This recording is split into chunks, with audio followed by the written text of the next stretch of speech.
Hey guys, this is Mary Winter with whimsicalmrswinter.com, and I'm here to show you how to add your yarn to your stash in Ravelry. This is such a useful tool. I love Ravelry, especially this function, and I'll show you and talk to you a little bit about why I like it so much in the end, but for now I'm just going to show you how to add yarn to your stash. So first you're going to go into the upper right hand corner where it says notebook, and you're going to go down to stash, and you're just going to click on that, and here you can see all of the yarn that I currently have in stash. Now I didn't used to have all of my yarn in stash. I did add all of it recently, except for this one skein that I have that is Patton's Grace, and so I purchased it at a store, but I'm not sure which store I purchased it at. Typically if I purchased it at my local yarn store or Michael's or something like that, I'll link that here because I want to know who I purchased it from in case I need to get more. I also like, especially for the local yarn stores or things that I find in festival booths and things like that, I'd like to remember who I've purchased from so that if I like them, I can just continue using their, continue buying from them, essentially. This time I did not know. It was a big box store, but I don't remember which one. And it's by Patton's, so I'm going to search that. Oh, actually, I'm going to search that in this part underneath. So first I'm going to put Patton's here. And I'm in North America, so I'm going to do Patton's North America. And the name of the yarn is actually Grace. So I'm going to search that. And right here it comes up. So this is great because I don't have to build anything in as far as that. And lots of people purchase this. Like I said, I got it at a big box store, so I was pretty sure I'd be able to find this on Ravelry. Now here I have all of my interesting information. I have one skein, so I'm going to mark that because then it reminds me how many yards are on that, so I don't have to go searching for the skein every time I have to think about how much I have if I want to use it for a project. I can also pick the colorway. This particular colorway is going to be black, so I'm going to go see if I can find that, which is down here. Closest color, also black, so that works as well.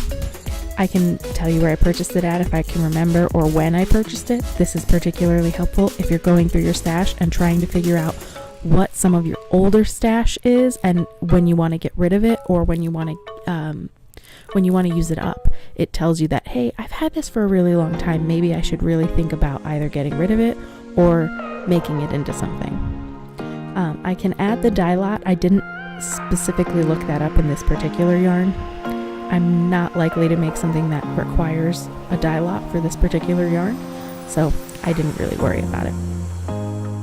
You can just click on add photos, which you'll see here, add photos. You can click on that and then you will be able to choose whatever files you are. I'm on my computer and I specifically just Patton's Grace yarn 321 is how I labeled mine. You can label them however you want. Just any old thing. You can leave it whatever the phone calls it or whatever your camera calls it if you like. But here I've uploaded this photo. And these are nothing special. I'm really just getting photos so that I really recognize the yarn. Sometimes I will see a yarn that I have in stash and I'll see it by name and not really understand what it is or what colorway it is. It's easy to tell when it's something like black, but if I find a colorway that is called something like, you know, moonshine, I don't necessarily know the exact colorway that is. And so here I've got my 3 photos and I'm finished with them. And you can also see, I'm going to, I think I can move this up here. Now I might have to do it in the add photos. So if I go through add photos, I can move them. I can reorder them as well. So for instance, you can see that they weren't in an order that made sense. This was not the first photo, and that's the one that says the name on it. So I'm going to keep that one in the beginning. Now, like I said, these photos, there's nothing special about them. My hands in this, I didn't get fancy and do any of that. I tend to stay pretty simple with my photos. I did take a photo of the band to see, you know, all of the information that comes on here in case I find out that I need that information at some point. That really just makes it easier for me, so I don't have to, again, go finding the yarn in order to find this information out. Now I can close this. I have saved all of this. I can also take notes. For instance, I originally purchased this in order to make tiny octopus amigurumis for children in the NICU. And this is one of their yarns that they accept. And so I can put purchased for NICU octos. And that'll remind me why I got it here and what I was thinking of when I originally purchased it. This comes in handy because if I'm looking through my stash and I bought something with a particular purpose, I don't necessarily want to use that for something else. So, for instance, if I go around and I find something that's in sport weight and I think, hey, I have something in sport weight, I have this Patton's Grace, I don't necessarily want to use that on, say, a scarf if I specifically purchased it for something else. I can also make notes for things like this yarn is scratchy, or this yarn is very soft, or would make a great sweater, or, you know, use it for a dishcloth, whatever it is. It's a great thing to keep notes on, and you can keep notes on just about anything you want. Now, if this changes in any way, I can then edit it here. I can update more photos. I can put more in my stash. I can save the yarn into my favorites, which is helpful because then when you're searching for things, you can always just find the ones you like. I can share it with people, so if I want to suggest it to a friend of mine, I can send it to them, or I can begin a project, and this is when it comes out of your stash. So if I use this on a project, I can just use it here, and I'll click on it, and I'll click whatever project it is, and it'll create the project and allow me to basically skip a step in my creating a project process.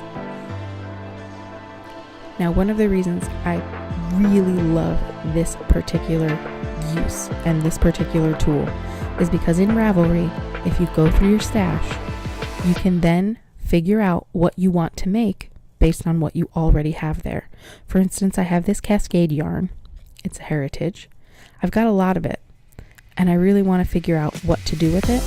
I can then go through and see all of the details here. I can share it with people in any of my groups, and I can find out a lot about this yarn here. Now this comes in really handy. This tells me the size. It also tells me what kind of yarn it is, so merino nylon for this in particular. But my favorite part is this 48,336 projects. If you click on this, it will show you what other people have made in this yarn. This is particularly helpful if you're making something like a garment, like a sweater, where you're not sure if you're going to like how it hangs or how it falls or how it's structurally, how structured it is. This really comes in handy. It's also handy because you can search colorways and see if those colorways in real life look the way you really want them to look. Because you don't want to get through an entire sweater and find out, hey, I actually didn't like that color the way I thought I did. So this really helps you from making that kind of mistake, which is great. And this, as I can see, a lot of people have used this for socks, which makes sense for this fingering weight. But I can go through and see how many people have made shawls. Hey, that hangs actually really well. Some people have made gnomes and little toys and things like that. And so I know that this yarn does hold its structure a fair amount, but it also has a pretty decent drape. And that's always a wonderful thing to know. And I can specify, if I go to the top, I can search inside these projects and I can filter them. So for instance, if I want to only search for projects that have one color, I can do that. I can see, hey, all of these people only used one color because right now I only have one color. I can also see that this person used the same colorway, I believe, which is nice because then I can see how it looks.